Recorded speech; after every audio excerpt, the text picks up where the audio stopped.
জয়গুরু জয়গুরু জয়গুরু। মহাপ্রভু কথা 168। গতদিনের পরের কথা। চন্দ্রশেখর স্নান করিয়া কৃষ্ণ পূজা করিতে বসিলেন। এমন সময় নাপিত আসিল। নাপিতকে আসিতে দেখিয়া লোকজন পথ ছাড়িয়া দিলেন, কারণ সেই নাপিতই প্রভুর একজন সহায়ক। নাপিত আসিয়া প্রভুকে বলিলেন, কি আজ্ঞা ঠাকুর? প্রভু বলিলেন, খালাস করো হয়ে নাপিত, বৃন্দাবনে যাই, তোরে কৃপা করিবেন কৃষ্ণ দয়াময়। নাপিত বলিলেন, ঠাকুর, এই কটোয়ায় নাপিত অনেক আছেন, যাকে পারো ডাকো, আমা হইতে তোমার ও কাজ হইবে না।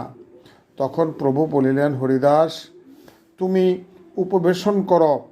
আমার প্রাণনাথ শ্রীকৃষ্ণকে অন্বেষণ করিতে আমি বৃন্দাবনে যাইব। এই কেশগুলি আমাকে বন্ধন করিয়া রাখিয়াছে। আমি সেই বন্ধন দশায় বড়ই দুঃখ পাইতেছি। তুমি আমাকে খালাস করো, শ্রীকৃষ্ণ তোমাকে কৃপা করিবেন। নাপিত বলিলেন, আমার দ্বারা হবে না, তুমি অন্য কাহারো দ্বারা খালাস করো। জয় রাধে।